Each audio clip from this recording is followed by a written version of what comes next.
Good morning, everyone. In previous class, we have discussed about asexual reproduction and method of asexual reproduction. Now, अब हम लोग जितने भी asexual reproduction के तरीके होते हैं और उन चीज़ों को अब हम डिटेल में पढ़ने वाले हैं। तो देखिए यहाँ पे सबसे पहले सेल फिजन है। तो क्या होता है cell fission? Splitting of mature cell into two or more cell of the same type is called cell division. कहने का मतलब ये है कि जब कोई भी सेल हो अपने ही जैसे दो या दो से अधिक भागों में टूटकर न्यू सेल का न्यू सेल का निर्माण कर लेती है, तो वह क्या हो जाता है? सेल फिजन हो जाता है। तो इसके अंतर्गत देखिए बाइनरी फिजन है और मल्टीपल फिजन। देखिए बाइनरी फिजन में क्या होता है? The splitting of cell into two cell of the same type is called binary fission. कहने का मतलब ये है कि जब कोई भी सेल बराबर दो भागों में टूट जाती है तो वह बाइनरी फिजन होता है। जब कोई भी सेल बराबर दो भागों में टूटती है तो वह क्या हो जाएगा? आपका बाइनरी फिजन हो जाएगा। ये अमीबा में होता है, ठीक है, फॉर एग्जाम्पल उदाहरण के लिए, और बैक्टीरिया में होता है, ठीक है। अब यहाँ पे देखिए दिया हुआ है multiple fission. The splitting of a cell into more than two cells of the same type is called multiple fission. हम लोगों ने अभी देखा कि बाइनरी फिजन में एक सेल दो बराबर हिस्सों में टूट रही है, लेकिन मल्टीपल फिजन में क्या हो रहा है कि दो बराबर हिस्सों में न टूटकर यह बहुत सारे भाग में टूट रही है। और फिर यहाँ पर देख सकते हैं हम लोग कि न्यू सेल प्रोड्यूस हो जा रही हैं। तो जो सेल एक बहुत सारे भागों में टूटती है अपने ही जैसे, मतलब जब वह बड़ा हो, कह सकते हैं कि जब वो बड़ा होगा तो अपने ही जैसे फिर से हो जाएगा, अपने पेरेंट जैसे। देखिए आगे देखेंगे इन binary fission first the nucleus divide into nuclei. कहने का मतलब हम लोग अमीबा को समझते हैं, तो यहाँ पर देखिए अमीबा की स्ट्रक्चर मान लेते हैं इस ढंग से है। इसका स्ट्रक्चर इरेगुलर शेप में होता है, कैसा भी हो सकता है, और यहाँ पे न्यूक्लियस है, ये वाला पोर्शन न्यूक्लियस है। और यहाँ पे देखेंगे कि अब यहाँ पे देखिएगा कि इसका पोजीशन थोड़ा सा बदलेगा, इस रूप से हो गया, इस ढंग से, और यहाँ पे आपका ये न्यूक्लियस भी स्ट्रेच हुआ और इसकी बॉडी भी स्ट्रेच हुई। और आगे देखेंगे हम लोग कि यह दो बेबी प्रोड्यूस हो जाएंगे। कैसे? क्योंकि यहाँ पे जो न्यूक्लियस होगा वह टू न्यूक्लियाई प्रोड्यूस करके अलग हो जाएगा पेरेंट से, और फिर यह इंडिपेंडेंट रूप से अपना जिंदगी व्यतीत करने लगेंगे। तो देखते हैं in binary fission first the nucleus divides in two nuclei. जो न्यूक्लियस होता है दो न्यूक्लियाई में डिवाइड होता है। The cytoplasm then divides into two parts is containing a nucleus. और फिर आगे यहाँ पे देखिए, इसमें देखेंगे हम लोग इस बैक्टीरिया वाले फिगर में कि इसमें देखिए जो साइटोप्लाज्म है ए भी यहाँ पे एक साइटोप्लाज्म दो भागों में डिवाइड हुआ, और यहाँ पे न्यूक्लियस भी दो भागों में डिवाइड हुआ, ठीक है। उसके बाद यहाँ पर हम लोग देखते हैं कि further stretching leads to the formation of two daughter cell. और आगे जब ये स्ट्रेच होता है तो देखते हैं कि दो डॉटर सेल का निर्माण होता है। This cells so formed grow into mature cell, और फिर आगे चल के वह सब सेल बड़ी होती हैं, और फिर उसके बाद बड़े होने के बाद फिर से सेम प्रोसेस बाइनरी फिजन के द्वारा उन सब भी रिप्रोडक्शन होगा, और फिर इंडिपेंडेंट रूप से अपनी जिंदगी को व्यतीत करने लगेंगे। अब देखिए in the most common method of sexual reproduction is unicellular organism such as bacteria and amoeba. अगर अमीबा और बैक्टीरिया मोस्ट कॉमन पाया जाता है, ठीक है, आपका फिजन। ठीक है, देखिए आगे है हम लोग का, एक बार फिर से देख लेते हैं कि बाइनरी फिजन और मल्टीपल फिजन क्या होता है। बाइनरी फिजन का मतलब हुआ कि जब एक सेल दो बराबर हिस्सों में बढ़ जाए तो वह बाइनरी फिजन हो जाएगा, और मल्टीपल फिजन होगा जब एक ही सेल दो बराबर हिस्सों में न बंटकर बहुत सारे हिस्सों में बढ़ जाए तो वह क्या हो जाएगा, मल्टीपल फिजन हो जाएगा, और फिर न्यू यंग इंडिविजुअल का निर्माण कर देगा वो। ठीक है, आगे देखिए यहाँ पे बडिंग दिया हुआ है। बडिंग क्या होता है, ठीक है, तो हम लोग देखेंगे कि बडिंग के यहाँ पे देखिए पहले ही दे दिया कि किस में होता है, east non green plant reproduce by budding. इसमें लिखा हुआ है, मतलब दिया हुआ है कि जो ईस्ट होता है वो बडिंग के द्वारा होता है।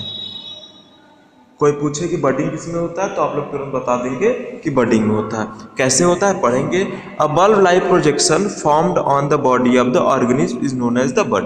यहाँ पे देखेंगे हम लोग जैसे ऑर्गेनिज्म है, लेकिन यहाँ पे हम लोग देख रहे हैं कि थोड़ा सा इस सेकेंड नंबर पे देखिएगा, थोड़ा सा यहाँ पे बल्ब लाइक स्ट्रक्चर निकला हुआ है। ये जो है बल्ब लाइक स्ट्रक्चर है, ठीक है, जिसको हम लोग बड बोलते हैं। बड मीन्स कली भी होता है, और इसको हम लोग बड बोलते हैं। ठीक है, the nucleus of the parents divides into two and one of the nuclei goes into the bud. कहने का मतलब कि जो पेरेंट्स का यहाँ पे देखिए जो न्यूक्लियस पोर्शन है, और यहाँ पे देखें कि जो न्यूक्लियस यहाँ पे एक पेरेंट का न्यूक्लियस है और दूसरा जो न्यूक्लियस है वो बेबी न्यूक्लियस है। तो जो पेरेंट का ही न्यूक्लियस होता है वो बेबी में भी डिवाइड होकर चला जाता है। ठीक है, उनका जब डिवीजन होता है तो बेबी न्यूक्लियस चला जाता है, उसके बाद and become an independent individual.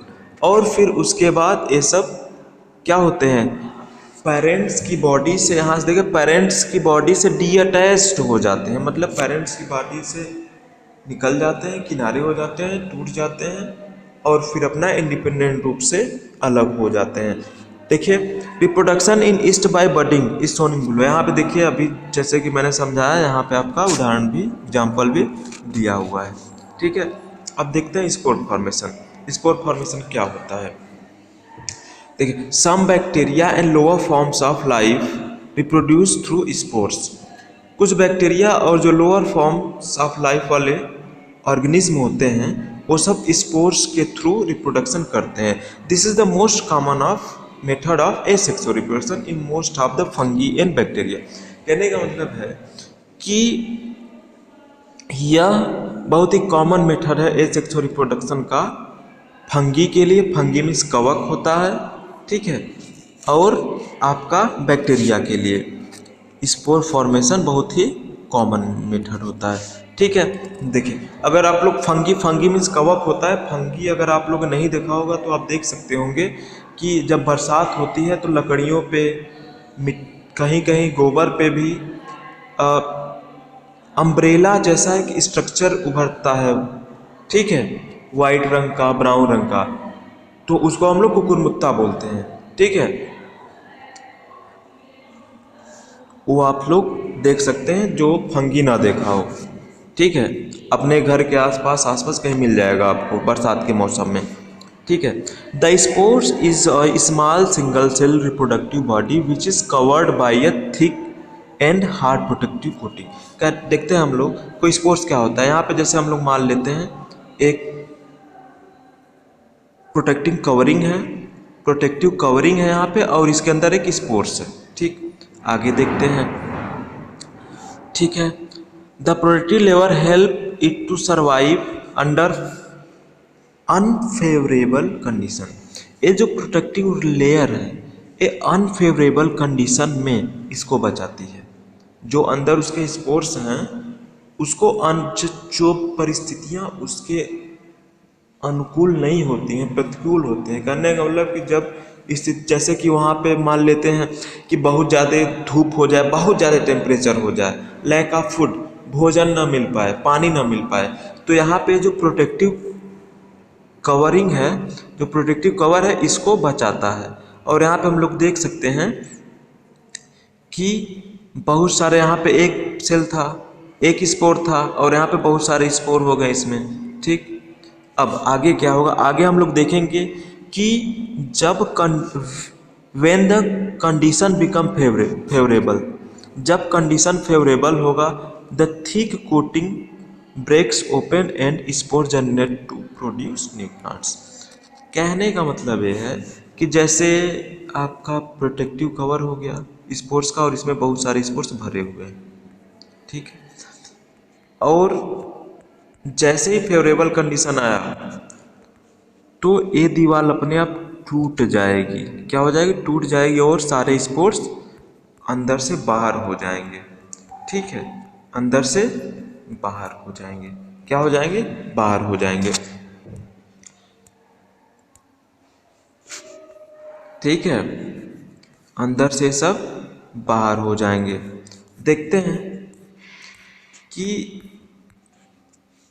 यहाँ पे देखिए,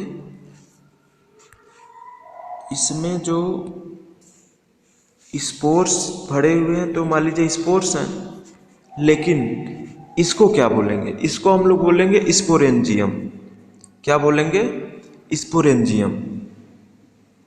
इसको हम लोग स्पोरेंजियम, अगर कोई पूछे कि स्पोर्स किसमें होते हैं तो आप लोग तुरंत बता दीजिएगा कि स्पोरेंजियम में पाए जाते हैं स्पोर्स, और इसको हम स्पोर्स का घर भी बोल सकते हैं, ठीक है, लेकिन स्पोरेंजियम बोलते हैं, ठीक है। फिर जैसे इसका इसका स्ट्रक्चर इस ढंग से होता है, जैसे कि ऊपर ऐसे हो गया और नीचे आपका इस ढंग से हो गया, फिर यहाँ से भी आपका स्पोरेंजियम है इस, और इसके अंदर स्पोर है, और जो ब्रांच लाइक स्ट्रक्चर जैसे यहाँ पे ए वाला सेक्शन है, तो इसको हम लोग क्या बोलेंगे? स्पोरेंजियोफोर।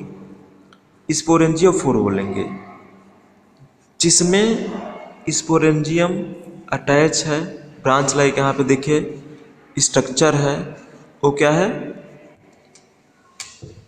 स्पोरेंजियोफोर है। अब हम लोग आगे देखते हैं, ठीक है। आगे देखेंगे हम लोग कि कि यहाँ पे देखिए, तो यहाँ पे एग्जाम्पल दिया हुआ है, जब स्पोर बाहर आते हैं तो सब स्पोर देखिए यहाँ पे the spore germinate to produce new plant, और फिर वैसे ही वो सब जो स्पोर्स होते हैं न्यू प्लांट को जर्मिनेट कर लेते हैं। For example the mucor fern moss bread mould rhizopus reproduce asexually by spore formation, spore formation के द्वारा होते हैं। White fluffy mass growing on the surface of moist stale bread is the germinating spores of rhizopus। कहने का मतलब ये है कि white fluffy mass growing on the surface of moist stale bread is germination spores of rhizopus. जैसे कि bread होता है और उस पर देखते होंगे हम लोग कि जब बासी नम ब्रेड हम लोग रख देते हैं तो उस पर सफ़ेद रंग का फ्लूपी मतलब रोवेदार रेशेदार मांस कहीं कहीं जम जाते हैं। सफ़ेद रंग के रोएदार आप लोग देखिएगा, अगर न देखना हो तो आप लोग कम से कम 2 दिन तक ब्रेड को ऐसे ही कहीं छोड़ दें, लेकिन धूप में न रहे, कहीं नम वाले स्थान पर छोड़ेंगे, देखेंगे तो उसके ऊपर सफ़ेद रंग के हरे रंग के आपको राइजोपस मिलेंगे, ठीक है। आगे देखते हैं, आगे यहाँ पे है fragmentation and regeneration. Fragmentation and regeneration, देखिए फ्रेगमेंटेशन और रीजनरेशन क्या होता है। In certain algae such as spirogyra the long ribbon like और filamentous body breaks up into 2 or more parts called fragments।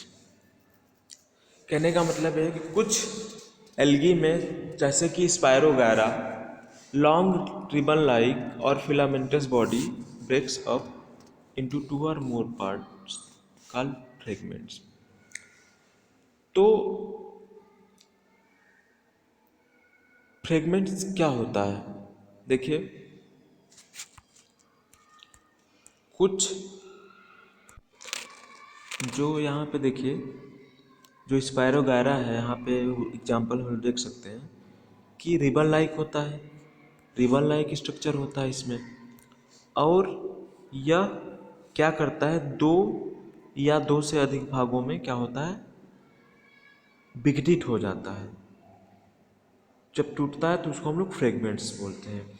और यहाँ पे देखेंगे कि द फ्रेगमेंटेशन क्या होता है, the breaking off a body into one or more parts is called fragmentation.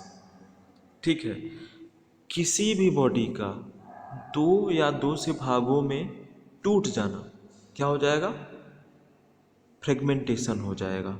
क्या हो जाएगा, फ्रेगमेंटेशन हो जाएगा। और each fragment then grows into new individual. और जितने भी भाग बने रहेंगे, जितने भी भागों में टूटा रहेगा, और सारे फ्रेगमेंट्स क्या करेंगे, नए इंडिविजुअल को, न्यू बेबी को प्रोड्यूस कर देंगे। ठीक है, देखिए यहाँ पे the ability of living things to repair themselves to grow the damage part is called regeneration. Regeneration में एबिलिटी होती है, अगर एक्सीडेंटली कुछ हो जाता है किसी भी ऑर्गेनिज्म में, रीजनरेशन जैसे अगर वह डैमेज हो गई, चोट लग गया किसी भी प्रकार से उस पर, तो वह क्या होता है, रीजनरेट होता है। जितने भी बॉडी पार्ट्स ब्रेक होंगे वो रीजनरेट होते, जैसे कि हम लोग ह्यूमन बींग में आपका लीवर रीजनरेट हो सकता है। और जैसे कि आप लोगों ने देखा होगा कि अपने घर में लिजार्ड, जो वाल लिजार्ड होती है, अगर उसकी पूंछ कट जाती है तो रीजनरेट हो जाती है पूंछ, आप लोगों ने देखे होंगे।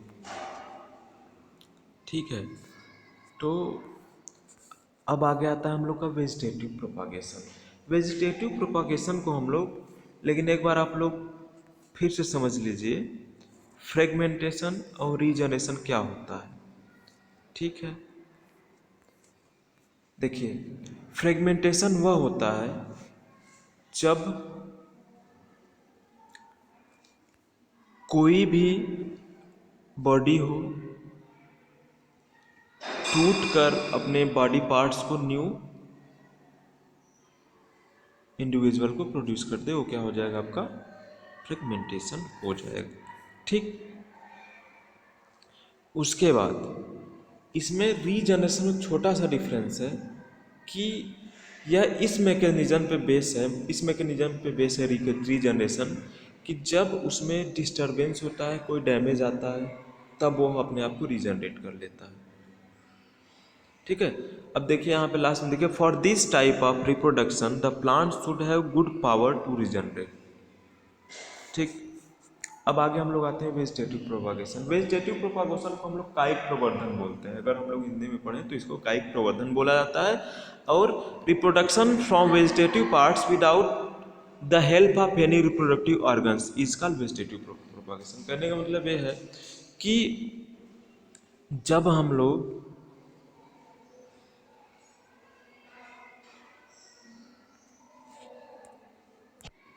उसके बॉडी पार्ट से ही, किसी रिप्रोडक्टिव ऑर्गन के बिना ही न्यू प्लांट को, न्यू इंडिविजुअल को प्रोड्यूस कर देना। जैसे the plant like sugar cane, banana, ginger, rose, strawberry, potato, jasmine, bougainvillea, mint, pudina and turmeric are grown by vegetative reproduction method. कहने का मतलब इतने एग्जाम्पल वेजिटेटिव प्रोपागेशन मेथड के द्वारा होते हैं। ठीक है, जैसे कि उनके बॉडी से ही जब न्यू इंडिविजुअल प्रोड्यूस होता है तो हम लोग इसको दैहिक भी बोल सकते हैं, और ऐसे तो कायिक प्रबंधन बोलते ही हैं। ठीक है, आगे देखते हैं। यहाँ पे देखेंगे हम लोग, यहाँ पे देखेंगे कि many new plants can be obtained from the root, stem and leaves of the parent body. हम लोगों ने देखा हो कि बहुत सारे ऐसे प्लांट होते हैं जो पैरेंट बॉडी के जड़ से, तनाव से और पत्तियों से जन्म लेते हैं। ठीक है, जैसा कि हम लोग पढ़ने वाले हैं vegetative propagation by modified root. कहने का मतलब कि जब रूट बदल जाते हैं उनसे किस ढंग से वेजिटेटिव प्रोपागेशन होता है उसके बारे में हम लोग पढ़ेंगे आगे, लेकिन नेक्स्ट क्लास में। ठीक है, तो इतना आप लोग पढ़ लीजिएगा और फिर आगे भी चैप्टर रीड कर लीजिएगा।